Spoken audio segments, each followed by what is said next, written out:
admirer un petit peu ce magnifique panorama idyllique offert par les dieux, offert par les dieux de la nature. On va en parler aujourd'hui justement de ce sanctuaire, de ces sanctuaires. On va en parler de deux en particulier, on va parler de Selinunte et de Agrigente. Ce sont deux endroits iconiques de la Sicile, qui abritent nombreux des temples, et qui dit nombreux temples dit forcément une grande ville à l'époque autour, etc., qui vivait autour. Là pour l'instant je vous laisse apprécier un petit peu parce que les images sont quand même à couper le souffle. Je sais pas ce que ça rend trop à la caméra, mais c'est vraiment extrêmement joli, quoi. Un détroit de Messine des plus calmes. Voilà, on remerciera une fois de plus Poséidon qu'on a pu croiser un petit peu plus haut au niveau de Messine. Je vous en parlais dans la vidéo précédente. On a pu se côtoyer de loin, on va dire. Et finalement il a tout fait en sorte pour que l'on puisse passer calmement ce fameux détroit de Messine, que ce soit nord-sud mais aussi du coup ouest-est. On aura fait les deux, même si bon, on est assez loin au final du gros du problème, comme je vous l'ai déjà dit précédemment. Voilà, écoutez, c'est sur ce magnifique paysage que l'on va commencer un petit peu les explications sur les deux derniers gros sites antiques que j'ai pas pu encore évoquer dans les vidéos précédentes. Hop, je vais m'appuyer un petit peu sur les petits bouquins et on va commencer avec le Parco Archeologico di Selinunte et les Cave di Cusa, qui sont des carrières de pierre antiques. Voilà, alors Selinunte, c'est un monstre, comme vous pouvez le voir sur ce petit plan. L'endroit est énorme puisque vous avez, quand vous rentrez par ici, attendez, hop, voilà. Quand vous rentrez par ici, quand vous rentrez de ce côté-là, vous avez les 3 temples, ouais c'est ça, 3 temples et un musée qui se trouvent juste devant vous. Et par la suite, au loin, vous voyez l'acropole avec d'autres temples, d'autres colonnades et tout qui au loin, c'est magnifique, c'est sublime. Vous avez un enchaînement quand vous avez le prolongement là comme ça, entre ces temples-là avec ces temples-là, c'est vraiment sublime. Il y a beaucoup de choses à raconter, donc on va partir de là. Déjà, un premier groupe avec ces 3 fameux temples, puis vous prenez la petite voiturette ou alors payante, ou alors vous partez mourir de chaud sur la petite le long, parce qu'il y a quand même une petite trotte pour le coup. Celui-là il est assez long, encore Agrigente ça va, ça se fait à pied sans souci. Solunte aussi. Segeste ça grimpe un peu mais c'est pas très long. Ici ça grimpe moins je crois, mais par contre c'est long, donc s'il fait chaud je vous le déconseille. Prenez donc la petite voiturette et vous arrivez sur l'acropole. L'acropole avec encore 5 temples comme vous pouvez le voir.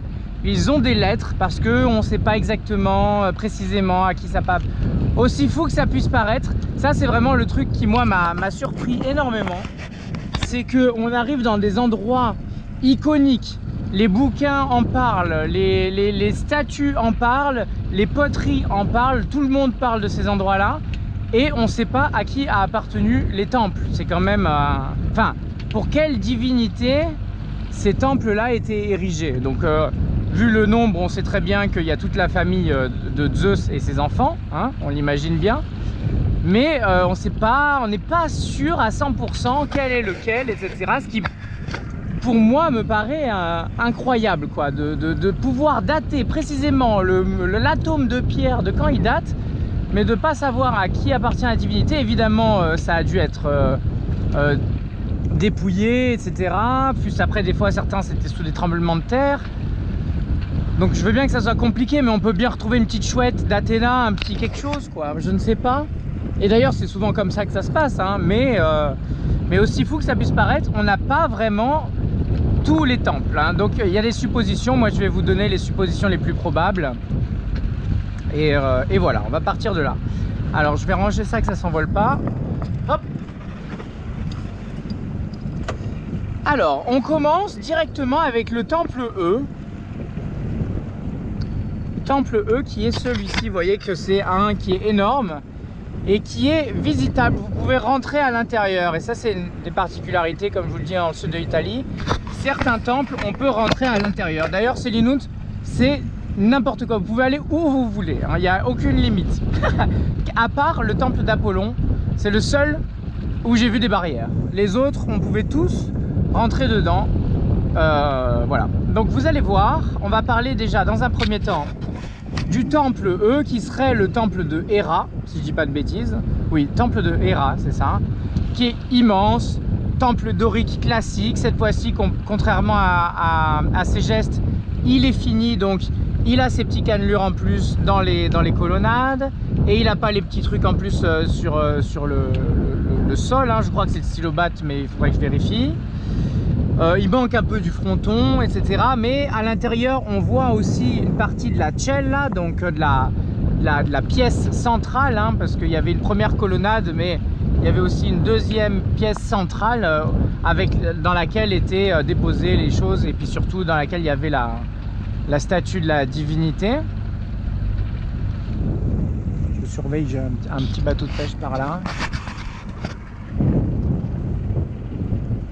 Donc voilà ce qu'il en est pour le temple de Héra. Et juste à côté, comme vous pouvez le voir ici, là, gros tas de cailloux et accompagné d'un énorme tas de cailloux. Voilà, alors ça va être le temple F. Le temple F, je crois qu'on ne sait pas exactement si c'est Athéna ou Dionysos. Je crois qu'ils hésitaient entre ces deux-là de mémoire. Et bon, attendez, qu'est-ce qu'il...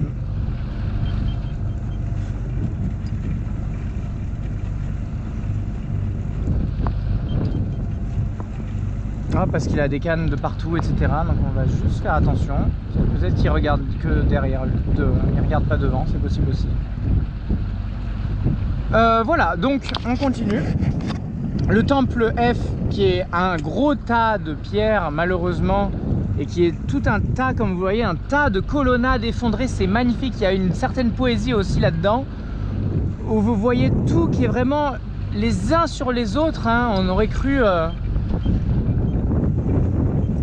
Pour ceux qui ont la référence, la vieille référence, c'est un vieux Disney, je crois, avec le roi et l'oiseau, quand à la toute fin, quand tout s'effondre, etc. Moi, ça me faisait beaucoup penser à cette scène-là, les dernières secondes de ce dessin animé. Et donc, voilà, donc bon, vous pouvez tourner autour en regardant les pierres de loin, mais vous pouvez aussi vous approcher, vous pouvez remarquer à certains endroits qu'il va y avoir les marches. Si vous êtes bien attentif, vous pouvez repérer les marches, vous pouvez repérer quelques pierres centrales, etc. Donc c'est assez intéressant. Pour les plus curieux, vous pouvez vous approcher de près, quoi.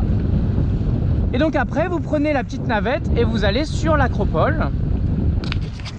Acropole, où là encore, vous avez donc le temple d'Apollon, le temple d'Athéna, le temple de Déméter, et il m'en manque. Et après les autres, je crois qu'on sait pas trop. Artémide, probablement Artémis.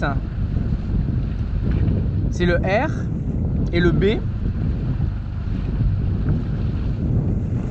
C'est Apollon. Voilà, donc c'est ça, c'est ça. Donc c'est probablement Artémis de toute façon, quand on suit la logique. Apollon, Athéna, Artémis, ils sont tous frères et sœurs. Et juste à côté, il y a Zeus et Héra, les deux parents. Donc pour l'instant, on reste en famille. Donc les suppositions, je pense qu'ils ont fait au plus simple. Par contre, je vais reprendre mon cap.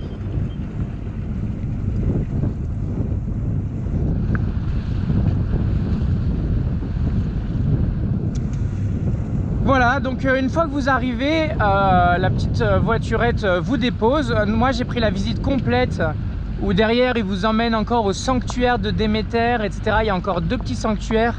La route est magnifique. Rien que pour la route, ça vaut le coup. Qui plus est, le gars avec la voiturette, super sympa. Il faisait le guide, etc. Il me disait, il rigolait avec nous, il disait mais moi je suis que chauffeur, je suis pas guide, et il arrêtait pas de nous raconter plein de trucs, etc.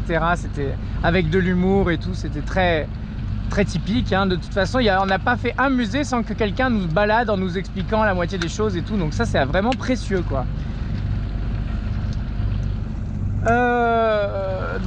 Une fois retourné donc au temple principal, à l'agora principale, là vous avez le temple d'Apollon qui est très beau avec des belles fleurs au milieu, qui est inaccessible, on peut pas rentrer dedans. Vous pouvez faire le tour, il y a quelques colonnes qui restent, est-ce qu'on le voit quelque part? C'est d'ailleurs les belles colonnes que vous voyez de loin quand vous arrivez au début du site, à l'entrée du site. Est-ce qu'on le voit? Pas vraiment, hein. Il n'est pas vraiment mis en valeur. Donc il est là, hein, c'est celui-là. Vous voyez bien, c'est celui-là. Donc vous voyez qu'il reste un pan avec des colonnades et un bout de fronton. Voilà, et par la suite derrière il y a une agora avec une rue principale et plein de ruines droite et gauche avec des maisons, des boutiques à n'en plus finir. Tellement qu'ils n'ont même pas encore tout creusé, tellement il en reste encore à découvrir. Mais c'est vrai qu'ils ont déjà trouvé les choses principales, hein, parce que eux ce qu'ils veulent c'est souvent les temples, les endroits sacrés, les nécropoles, parce que c'est là où on retrouve des objets, etc. Dans les nécropoles, c'est souvent là où on retrouve tout ce que vous voyez dans les musées. C'est souvent parce que c'était dans des tombeaux qu'on a retrouvé à côté des cadavres, etc. qu'on a pu comprendre un peu les histoires, etc. Au final, c'est souvent comme ça que ça se passe maintenant, je remarque. Voilà, il y a le temple Y qui est au sein du petit musée aussi, où il reste 3 colonnes, très joli. Voilà, écoutez, moi, ma plus grande satisfaction, au final, ça a été, et j'en ai fait une vidéo magnifique, que je vous partagerai. J'en ai fait une vidéo qui est incroyable où je ne parle pas et juste j'avance dans le temple. Je l'avais fait une fois comme ça sans capturer, sans rien, complètement au pif. Je pensais être dans le temple d'Artémis, mais au final c'était le temple d'Athéna. J'y suis arrivé guidé comme ça par la foi et je suis rentré d'un côté et ressorti de l'autre et tout est en ruine et toute la végétation a pris le dessus. Il y a vous voyez des petits animaux se balader, etc. Il peut y avoir même des serpents, des lézards, des fleurs de toutes sortes, de toutes couleurs et tout. C'est d'une poésie à n'en plus finir et tout est en ruine comme ça, tout en crumble les uns sur les autres. Et c'est vraiment aussi très particulier, hein. D'habitude on les voit souvent bien droits, etc. quand on a la chance. Et là de les voir comme ça complètement avec la nature qui reprend le dessus et tout, il y a vraiment une vraie poésie qui se dégage de cela et je vous partagerai la vidéo volontiers. Peut-être que je la mettrai à la suite, peut-être que je vous la montrerai directement dans le live. Mais c'est possible que je vous la mette directement à la suite de cette vidéo. Voilà pour donc le temple, enfin pour tout ça. Donc il y a quand même, on reprend. Est-ce que j'ai, ah non, le plan je l'ai balancé. Donc il y a 1, 2, 3, 4, 5, 6, 7, 8, 9 temples, hein. C'est quand même une folie, hein. Même l'acropole, je sais pas s'il y en a 9, hein. Il y en a au moins 3 en haut. Il y a deux théâtres en dessous. Il y a Dionysos et l'Odéon. Après il y a Asclépios, il y en a un c'est sûr. Et il y en a un en bas aussi. Mais bon, franchement, c'est assez impressionnant quoi. Et qui plus est, certains sont tombés, bon, notamment à cause de tremblements de terre, hein. Il n'y a que ça qui peut... Il faut savoir qu'il y a le temple de Zeus. Vous pouvez rentrer dedans. Moi je suis rentré dedans. Il y a des petits chemins. Si vous êtes un peu curieux, vous rentrez à l'intérieur et vous pouvez même aller à l'hôtel principal central. Il y a quelques pierres horizontales, etc. Et vous pouvez marcher dessus. C'est pareil, vous êtes au milieu de rien, etc. Il n'y a pas un touriste qui rentre à l'intérieur. Et les colonnes, vous avez les colonnes qui sont écroulées les unes sur les autres. Elles font 6 mètres de diamètre. Ça n'a aucun sens. Elles sont immenses, immenses. Vous vous demandez comment ils ont fait. Ils les creusaient à même, donc ils allaient au-dessus du calcaire, d'une roche de calcaire. Ils se mettaient au-dessus et ils creusaient tout autour. Ils faisaient un diamètre de 6 mètres. Et ils creusaient tout autour, et dès qu'ils avaient tout creusé autour, il laissait 2 gros blocs sur les côtés et il penchait le truc je ne sais comment et il le faisait rouler, traîné par des bœufs. Il le faisait rouler jusqu'au site. Enfin bon, une dinguerie. Encore très... J'imagine même pas comment ça a pu vraiment être réalisable. Mais au final, vous voyez ces colonnes là, les unes sur les autres, de 6 mètres de diamètre, 5 mètres de haut, enfin, et toutes tombées. Donc il n'y a que, je pense, un tremblement de terre qui serait capable d'avoir assez de force. Voilà, donc que ce soit le temple de Zeus qui est immense et que ce soit le temple d'Athéna comme ça que vous pouvez rentrer à l'intérieur, je vous invite quand même c'est un peu la spécialité de cet endroit, outre sa démesure et son histoire et sa richesse, hein, parce qu'après il faut se renseigner sur tout ce qui s'est passé, l'histoire de la ville et tout, hein, mais ça, comme je vous le dis, je me renseignerai par la suite. Mais en tout cas, outre ça, une des spécificités, c'est qu'on peut rentrer à l'intérieur de nombreux des temples. Qui plus est le premier de Héra, hein, qui est magnifique, qui est immense, vous pouvez aussi rentrer dedans. Et ça c'est un vrai plaisir. Voilà, et on arrive à Agrigente, la vallée des temples. Alors là, on est toujours au sud de la Sicile, au centre à peu près, au sud, collé à non loin de la mer. Il y a la fameuse Scala dei Turchi, qui est un endroit aussi naturel, très réputé en Sicile, qui est juste à côté.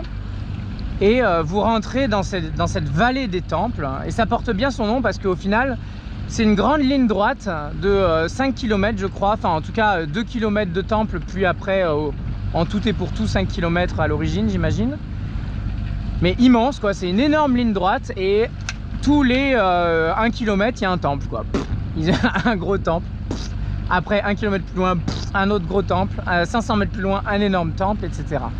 Il y en a qui sont en bon état, il y en a qui sont refaits, il y en a qui sont mieux conservés que d'autres, etc. Et on va aller voir un petit peu ce qu'il en est. Et quand vous rentrez, le premier que vous voyez, ça c'est les Chtoniennes, c'est les derniers.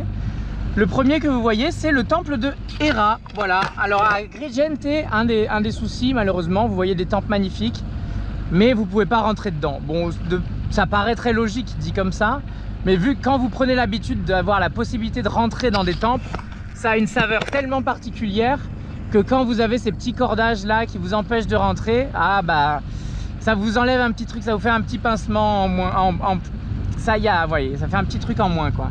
Regardez un petit peu cet enchaînement là comme vous pouvez le voir, tac, tac, tac, et ça continue et ça continue. Donc le premier que vous voyez c'est celui-ci, c'est le temple de Héra, érigé en 460 avant JC. Héra, hein, pour ceux qui sont perdus, c'est la femme principale, on va dire, de Zeus, la mère, enfin la femme principale de Zeus. Voilà, après, une fois que vous continuez à avancer, vous tombez directement sur ce magnifique temple, le temple de la Concorde. Voilà, temple de la Concorde, érigé parce que je crois après des guerres, etc., ou des alliances, ou je ne sais quoi. Je ne sais comment ça s'est passé, mais en tout cas, temple de la Concorde, j'ai plus exactement, attendez, on pourrait lire quand même. Monument, nanana, nanana. Transformant en une église. Surélevé de 4 marches, chef-d'œuvre, blablabla, grâce à l'état de conservation.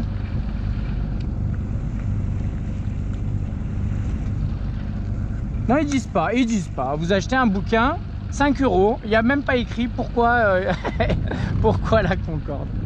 Enfin, c'était une alliance, je ne sais plus si c'était avec Carthagène et les Grecs ou si c'était entre les Grecs, je ne sais plus, malheureusement. Mais en tout cas, il porte ce nom de la Concorde, justement par rapport à ça. On retrouve les triglyphes, les métopes, les petites gouttelettes, les colonnes doriques qui arrivent jusqu'au sol, les 4 marches, etc. Donc c'est vraiment le temple dorique à la perfection, comme on ne peut pas mieux faire, quoi. Vous voyez, et il est très très beau. On ne peut pas rentrer dedans, mais on peut faire le tour et c'est très très très joli. Voilà, c'est toujours sur des acropoles, ça culmine. Là c'est une petite falaise qui leur permettait de se défendre également et de voir l'ennemi au loin. Mais donc c'est toujours sur des endroits magnifiques de beauté de par la nature de base. Voilà, après on continue, on a le temple d'Hercule, comme vous le voyez il reste quelques colonnes. Hercule qui est donc Héraclès. Hein. Le temple d'Asclépieion, celui-là c'est toujours dur à dire, il est en dehors et malheureusement on a fait tout le détour en voiture pour aller le voir, mais malheureusement il est fermé, il était fermé au public. En tout cas il y avait une barrière infranchissable et qui plus est ils ont construit une basilique dessus à moitié, donc il reste les ruines de la basilique sur les vieilles tours doriques, donc c'est pas terrible non plus, c'est pas incroyable. Et après, vous arrivez à un moment au sanctuaire de Jupiter olympique, l'Olympéion. Et là, il est connu